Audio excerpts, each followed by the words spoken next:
भला हुआ मेरी माला टूट गई, मैं राम भजन से छूटी। भला हुआ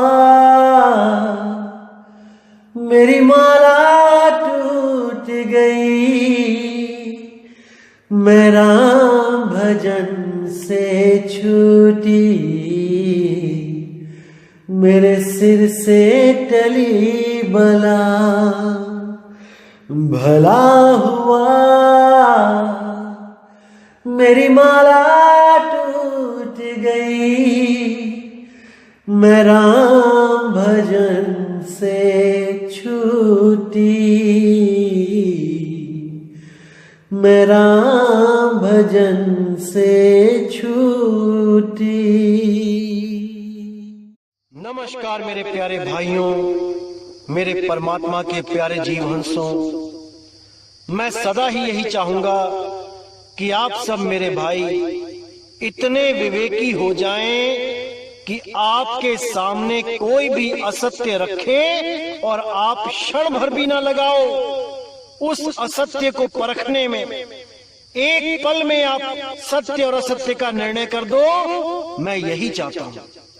मेरी मालिक से बस यही अरदास है कि आपको कोई धर्म के नाम पे, परमात्मा के नाम पे मूर्ख ना बना पाए।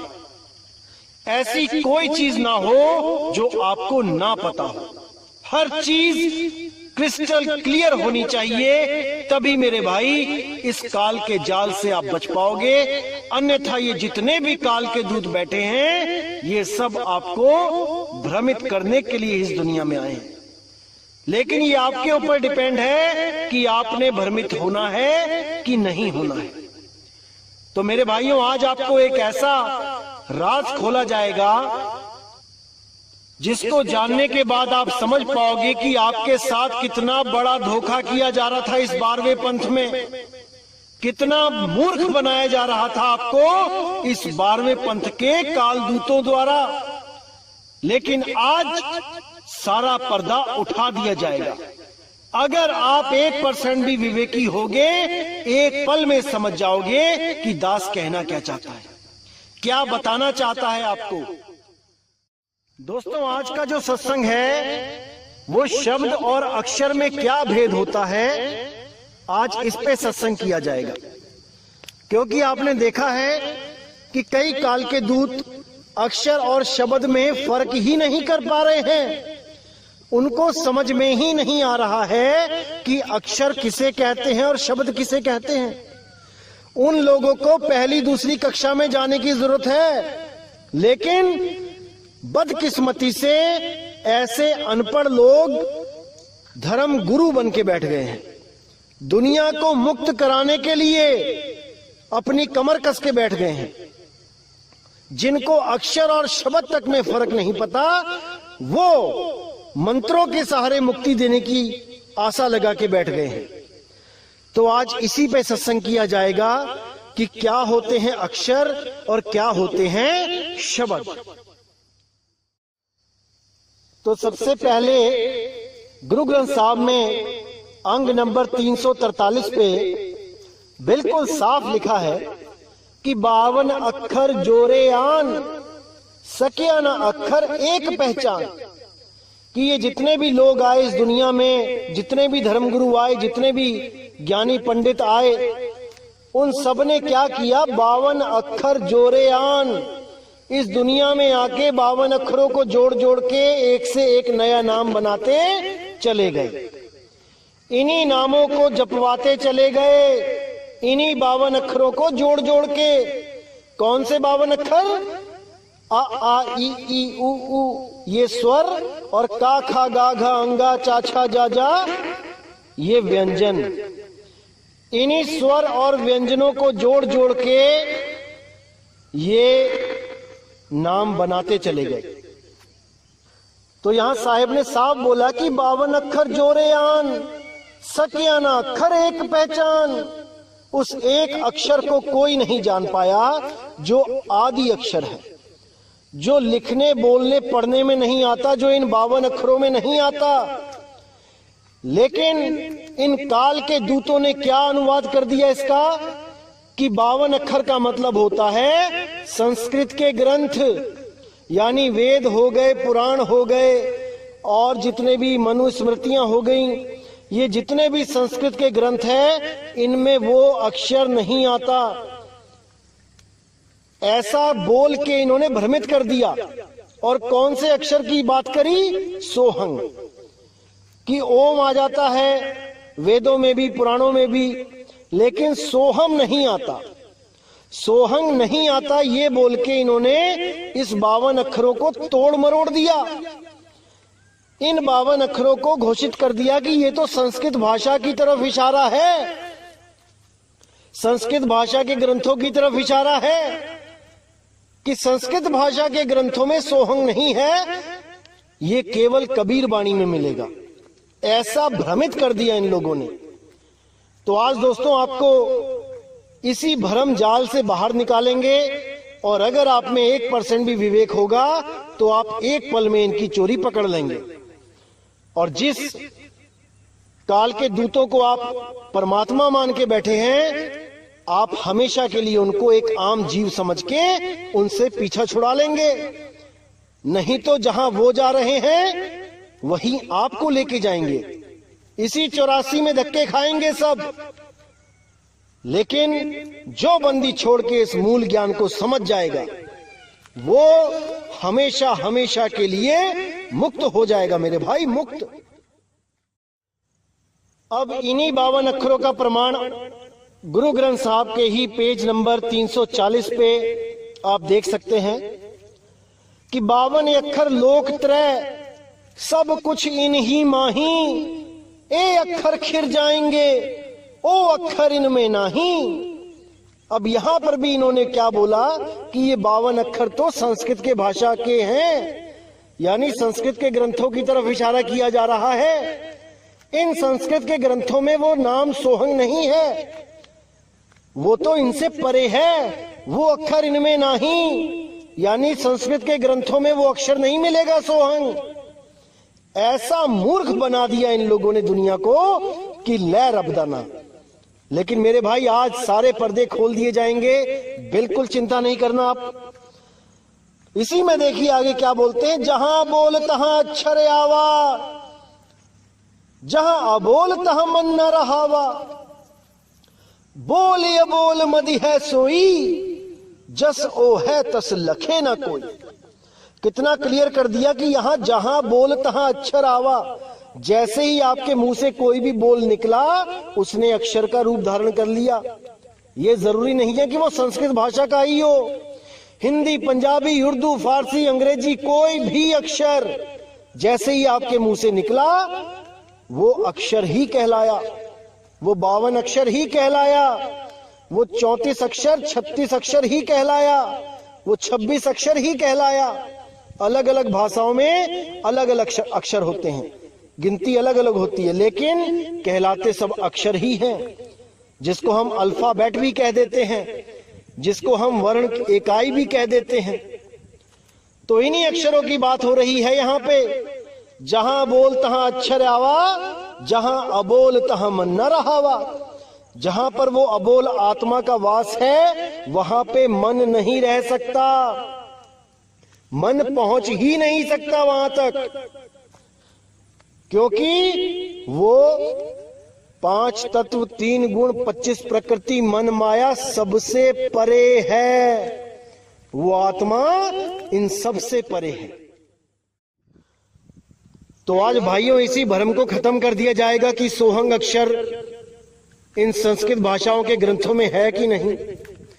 अभी मेरे पास एक ही ग्रंथ है तो मैं उसी में से प्रमाण दिखाऊंगा, लेकिन बहुत जल्द और भी ग्रंथ आने वाले हैं मेरे पास, जिनमें मैं हर ग्रंथ में आपको संस्कृत भाषा के ही ग्रंथों में आपको सोहंग नाम दिखाऊंगा। बस उसमें वो लिखने की विधि थोड़ी अलग हो जाती है, इसलिए ये काल के दूत उसको पकड़ नहीं पाते। वो कैसे अलग हो जाती है वो मैं बताता हूं। जैसे अभी मैं आपको दिखा रहा हूं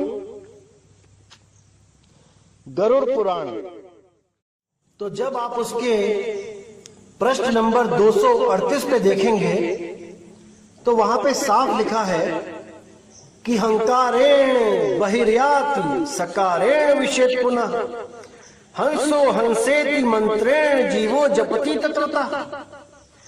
इसमें साफ लिखा है कि जब सांस अंदर लेनी है और सांस बाहर छोड़नी है तो कौन सा मंत्र जपना है। अब यहां पे मंत्र थोड़ा सा तरीका बदल दिया, मंत्र जपने का नाम बदल दिया, हंसो कर दिया। जहां पे सो हंग होना चाहिए था इन्होंने अंदर वाली जो सांस है उसको बाद में बताया और जो पहले छोड़ने वाली है उसको पहले बता दिया। इस कारण ये काल के दूत समझ ही ना पाए कि ये हंसो और सोहंग एक ही चीज है, एक ही मंत्र है, श्वासों के द्वारा जपने वाला ही मंत्र है। लेकिन इनकी नजर से ये हंसो बच गया, इसलिए ये समझ ही ना पाए कि ये मंत्र भी 52 अक्षरों के ग्रंथों में है। इसके बाद पूरा बताया भी गया खोल के कि कहां कहां पे कौन से स्वर और कौन से व्यंजन उच्चारित होते हैं, सारा कुछ बताया गया, आप पढ़ सकते हैं। और पूरा बताया गया कि 21,600 श्वासों की सूक्ष्म गति जो पूरे दिन में होती है उसमें सो और हंग इन दोनों का जाप करते हुए सांस को अंदर और बाहर करना चाहिए, सारा कुछ बताया गया है। लेकिन इन काल दूतों की नजर में नहीं आया, इसलिए इन लोगों ने उन 52 अक्षरों को इन संस्कृत के वेदों पुराणों से जोड़कर वहीं पे गुमराह कर दिया लोगों को कि नहीं वो 52 अक्षरों में नहीं है, मतलब कि वो संस्कृत भाषा के ग्रंथों में नहीं है। जबकि असलियत ये है कि वो 52 अक्षर यानी कि बोलने में नहीं है, वो सच्चा नाम बोलने में आता ही नहीं। वो आखर खिर जाएंगे, साफ बोल दिया कि 52 आखर लोक त्रय सब कुछ इन्हीं माही, ये आखर खिर जाएंगे, वो आखर इनमें नहीं। वो अक्षर इन 52 अक्षरों में नहीं है भाई। जितने भी नाम आप जप रहे हो ये सब आपका जीवन बर्बाद कर देंगे, खत्म कर देंगे। इसलिए केवल उस अबोल अडोल नाम पे विश्वास रखो, एक भेदी गुरु की शरण में जाओ जो आपको सच्चे नाम से जोड़ दे। नहीं तो इन काल दूतों के हत्थे चढ़ोगे आप, कोई फायदा नहीं होगा इस इंसान जन्म में आने का। इससे अच्छा तो 84 में ही मौज मस्तियां कर लेते। इतनी भक्ति भी करते हैं लेकिन 52 अक्षरों की भक्ति करते हैं, कुछ हाथ पल्ले नहीं लगने वाला मेरे भाई। 84 में ही जाना पड़ेगा, काल के मुंह में ही जाना पड़ेगा। इसलिए साहब ने साहब बोला, जो नर पड़े 52 के फेरा सो नर जानो काल के चेरा। जब 52 का टूटे डोरा सहजे छूटे काल झकोरा। फिर नहीं आए फिर नहीं जाए सार शब्द में रहे समाये। वो सार नाम, वो सार शब्द अडोल है, अबोल है, अकह है, लेकिन इन काल दूतों को नहीं समझ में आ सकता। इसीलिए ये खुद तो भ्रमित है और आपको भी भ्रमित करके आपका जीवन नाश करने के लिए इस दुनिया में अवतार लेके आते हैं। ऐसे काल दूतों से बचना है मेरे भाई, बचना है। इन्हीं काल दूतों के चेले भी आपको भ्रमित करने में लगे रहेंगे पूरा पूरा दिन। कैसे भ्रमित करते हैं वो आपको कंफ्यूज करते हैं कि अक्षर और शब्द एक ही होते हैं। जैसे बोला गया कि सोई गुरु पूरा कहा है, 2 अक्षर का भेद बताए, तो ये 2 अक्षर ओम सोहम को बोल के बता के आपको भ्रमित करते हैं कि ओम और सोहम ही वो 2 अक्षर हैं।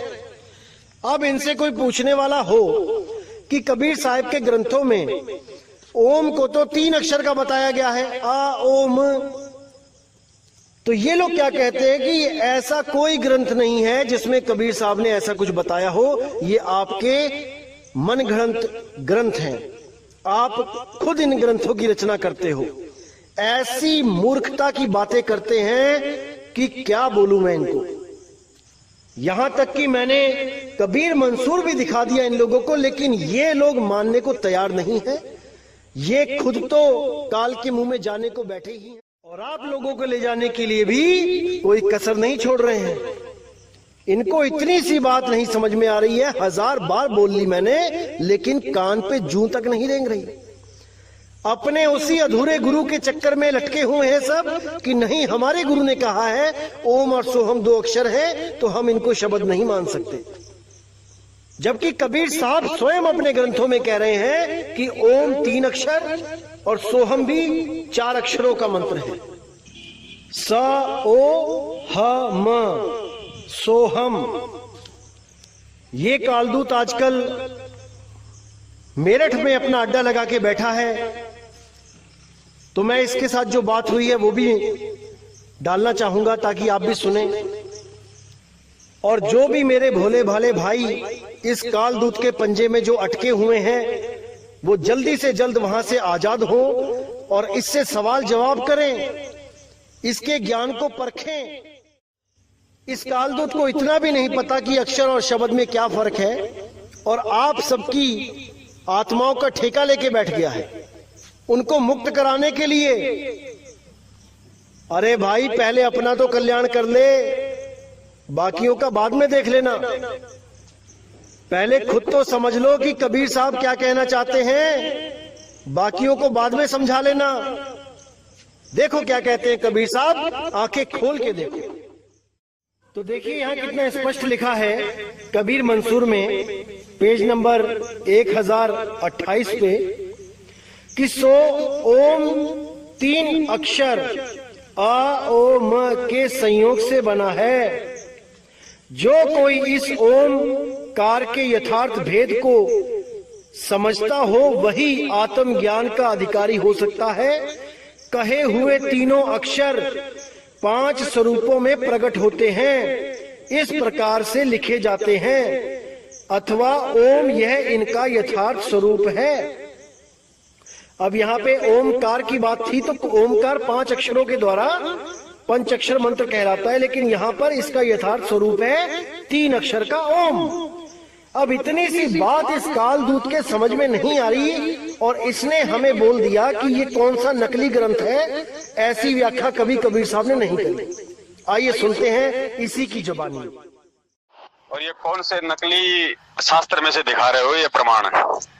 कोई कबीर साहिब जी का लेके आओ। कबीर साहिब जी ने कभी भी इस तरीके से व्याख्या नहीं करी है, ये कबीर साहिब जी का नहीं है।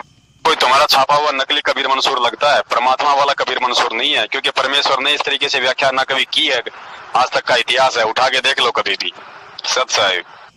और ये कौन से नकली शास्त्र में से दिखा रहे हो ये प्रमाण? कोई कबीर साहिब जी का लेके आओ। कबीर साहिब जी ने कभी भी इस तरीके से व्याख्या नहीं करी है, ये कबीर साहिब जी का नहीं है। कोई तुम्हारा छापा हुआ नकली कबीर मंसूर लगता है, परमात्मा वाला कबीर मंसूर नहीं है, क्योंकि परमेश्वर ने इस तरीके से व्याख्या ना कभी की है, आज तक का इतिहास है, उठा के देख लो कभी भी। सत साहिब। तो भाइयों, मेरा काम था इसकी सच्चाई खोलना और मैंने इसकी सच्चाई खोल दी है।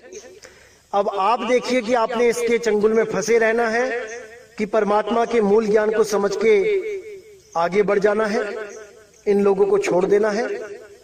क्योंकि ये लोग तब तक ही आपको मूर्ख बना के रख सकते हैं जब तक आपको यथार्थ ज्ञान नहीं हो जाता। जब आपने कबीर साहब के ग्रंथ को देखकर उसमें प्रमाण देख लिए, तब इन लोग की इतनी हिम्मत नहीं कि आपको भ्रमित कर सकें। लेकिन अगर आप सब कुछ देखने के बाद भी इन्हीं के चंगुल में फंसे रहना चाहते हैं, तो मेरे भाई आपको आजाद करने वाला कोई नहीं। फिर तो स्वयं कबीर साहब आके भी आपको आजाद नहीं कर पाएंगे। आप जहां हो वहीं रहो और इन्हीं लोगों के चक्कर में 84 में गोते खाते रहो। आपको बचाने वाला कोई नहीं होगा। क्योंकि अगर इतने प्रमाण देख के भी आप में इतना भी विवेक ना जागा तो मेरे भाई व्यर्थ है ये सत्संग करना, कोई फायदा नहीं। तो इसी के साथ दोस्तों अब मुझे विदा करें, और आगे भी मैं कई प्रमाण दिखाता रहूंगा, इन लोगों के अज्ञान के पर्दे खोलता रहूंगा। बस आपने अपना विवेक जगा के रखना है, आपने कहीं धोखा नहीं खाना है। इसी के साथ दोस्तों मुझे विदा करें। जय गुरु बंदी छोड़ वैराग साहिब, जय गुरु बंदी छोड़ साधु शरण साहिब, जय गुरु बंदी छोड़ बाबा मदन साहिब, बाबा गरीबदास साहिब, बाबा नानक जी। जय जय सतगुरु बंदी छोड़ कबीर साहिब की सदा ही जय हो, सदा ही जय हो मेरे मालिक की साहिब बंदगी। सतनाम।